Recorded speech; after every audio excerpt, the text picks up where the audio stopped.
और बड़ी खबर इजराइल से जुड़ी हुई। इजराइल में नेतन्याहू सरकार पर खतरे के बादल मंडरा रहे हैं। अपोजिशन ने संसद को भंग करने का बिल पेश कर दिया है। अपोजिशन ने सरकार पर संगीन इल्जाम लगाए हैं। इत्तेहादी पार्टी यूनाइटेड टोरा जुडाइज्म ने भी सरकार पर सवाल उठाए हैं। इजराइल के पीएम बेंजामिन नेतन्याहू की इत्तेहाद वाली सरकार इस वक्त मुश्किल दौर से गुजर रही है। बुध को अपोजिशन ने संसद को भंग करने का बिल पेश किया, जिससे सरकार पर दबाव और बढ़ गया है। अगर हिमायती पार्टियों की मुखालफत और बढ़ती है तो नेतन्याहू सरकार गिर सकती है।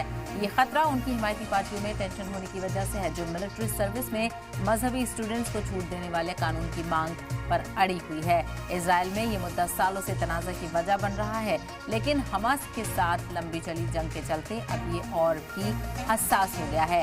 इजराइल की एक्सट्रीमिस्ट यहूदी पार्टियां यूनाइटेड टोरा जुडाइज्म और शास ने ये साफ कर दिया है कि अगर मजहबी स्टूडेंट्स को मिलिट्री सर्विस से परमानेंट छूट देने वाला कानून पास नहीं हुआ तो वो संसद भंग करने की तजवीज़ की हिमायत कर सकते हैं।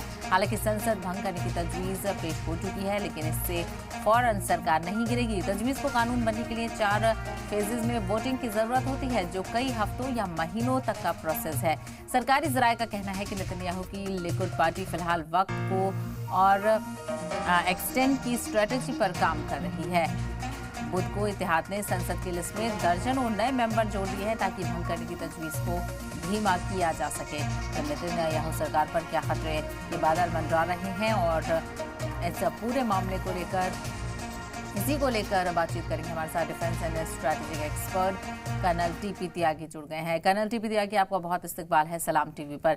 आपसे यही समझना चाहेंगे कि जो सरकार पर खतरे के बादल मंडरा रहे हैं नेतन्याहू सरकार पर, क्या आपको लग रहा है कि यकीनी तौर पर मुस्तकबिल को लेकर खतरा है नेतन्याहू की सरकार पर? देखिए, नेतन्याहू की सरकार तो बच गई है। जो अल्ट्रा ऑर्थोडॉक्स पार्टीज थी, जिन्होंने पहले अपोजिशन के उस बिल का समर्थन किया था कि इजराइल की पार्लियामेंट को डिसॉल्व किया जाए, वो उसके अगेंस्ट आ गई। 120 में से 61 नेतन्याहू के फेवर में और 57 अगेंस्ट, यानी कि वो बिल पेश भी हुआ और पेश होने के बाद में नेतन्याहू की सरकार बच भी गई है, यानी कि पार्लियामेंट को डिसॉल्व नहीं किया जाएगा। अब 2-3 बातें इसमें समझने की है। क्या जो राइट थिंकिंग पीपल है, क्या वो इस बात का समर्थन करेंगे कि जब कोई देश युद्ध में हो तो उस समय वहां की पार्लियामेंट को भंग किया जाए? ये तो वहां की सेना के मोरल को गिराने वाला है, वहां की देश के मनोबल को, वहां के देश की सिक्योरिटी को खतरे में डालने वाला है।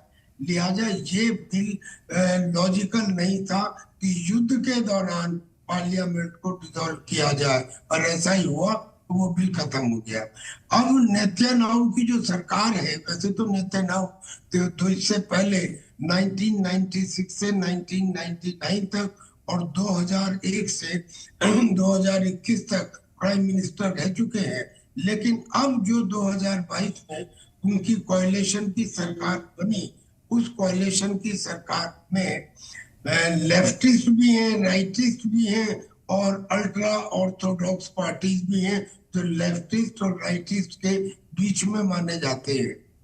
जब इजराइल का जन्म हुआ था तो उस समय ये कानून बनाया गया था, उसी समय जन्म के समय, कि इजराइल के अंदर जो लोग अपने जीवन को पूरी तरह समर्पित करते हैं जुडाइज्म को पढ़ने में या जीविश टेक्स्ट को पढ़ने में, जैसे मुसलमानों में मौलवी होते हैं या हिंदुओं में पंडित होते हैं, जो इन्हीं चीजों में अपना पूरा जीवन लगाते हैं, उनको फौज में भर्ती होने से छूट दी जाएगी। ये कब बना था? जब इजराइल का जन्म हुआ था। लेकिन उस समय अगेन ये जो अल्ट्रा ऑर्थोडॉक्स पार्टीज है, ये बहुत कम संख्या में थी, अब ये बढ़ गई है। इसमें यूनाइटेड टोरा जुडाइज्म और शास, ये 2 पार्टीज है, ये बढ़ गई हैं। अब इनकी संख्या ज्यादा हो गई है और अब ये अपोजिशन के साथ मिलके ये कहना चाहती हैं कि इस बिल में बदलाव होना चाहिए।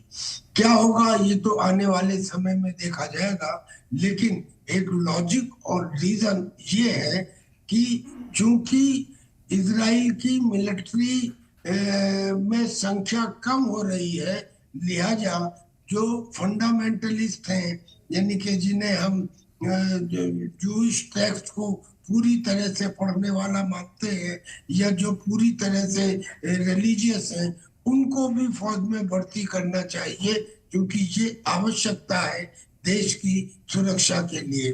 और मैं समझता हूँ कि नेतन्याहू ऐसा कर रहे हैं। जी बिल्कुल, लेकिन जिस तरह के कॉन्सिक्वेंसेज अब नजर आ रहे हैं, टीपी त्यागी जी, आपने भी देखा कि ये मुद्दा नया नहीं है, ये काफी पुराना मुद्दा है और जिस तरह से वॉर चल रहा था उसकी वजह से ये कहीं ना कहीं नजरअंदाज हुआ, लेकिन फिर से ये एक बार उठा है। तो ऐसे में क्या लग रहा है, क्या नेतन्याहू इसको हैंडल कर पाएंगे, क्योंकि वो लॉन्गेस्ट सर्विंग प्राइम मिनिस्टर रहे हैं इजराइल के।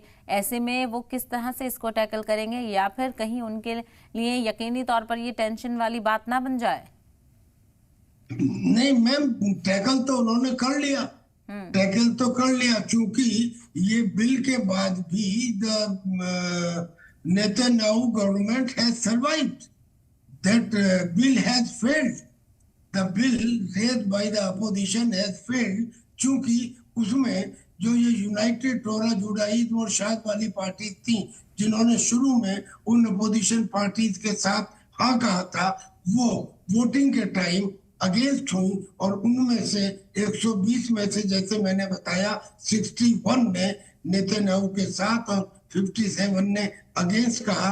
तो लिहाजा government has survived, the parliament dissolution bill has failed, तो सरवाइव तो कर लिया। और अभी सरवाइव के बाद एक और कंडीशन है, अब अगले 6 महीने तक वो दोबारा इस तरह का बिल रेज नहीं कर सकते, ये इजराइल के कॉन्स्टिट्यूशन के मुताबिक है। अब अगले 6 महीने से पहले हमें यकीन है कि इजराइल और हमास के युद्ध का कोई ना कोई फैसला हो जाएगा, और अगर वो फैसला इजराइल के हक में होता है, विच इज लाइकली, क्योंकि इजराइल कभी हारता नहीं है, और अगर इजराइल के पक्ष में होता है तो फिर नेतन्याहू दोबारा से प्राइम मिनिस्टर बनेंगे भी, रहेंगे भी लगातार।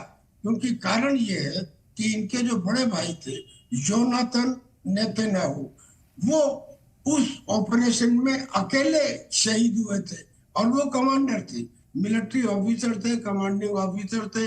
युगांडा में जब उन्होंने उस आईजे प्लेन में किए गए अपने करीब करीब सारे हॉस्टेजेस, 106 में से 102 को बचा लिया था, उनको रिकवर कर लिया था, रिलीज करवा लिया था, उस ऑपरेशन में आखिर में वही एक व्यक्ति थे जो शहीद हुए। और यही कारण है कि उस ऑपरेशन का नाम भी उनके नाम पे पड़ गया, योनाथन ऑपरेशन। पहले उसका नाम कोई दूसरा था।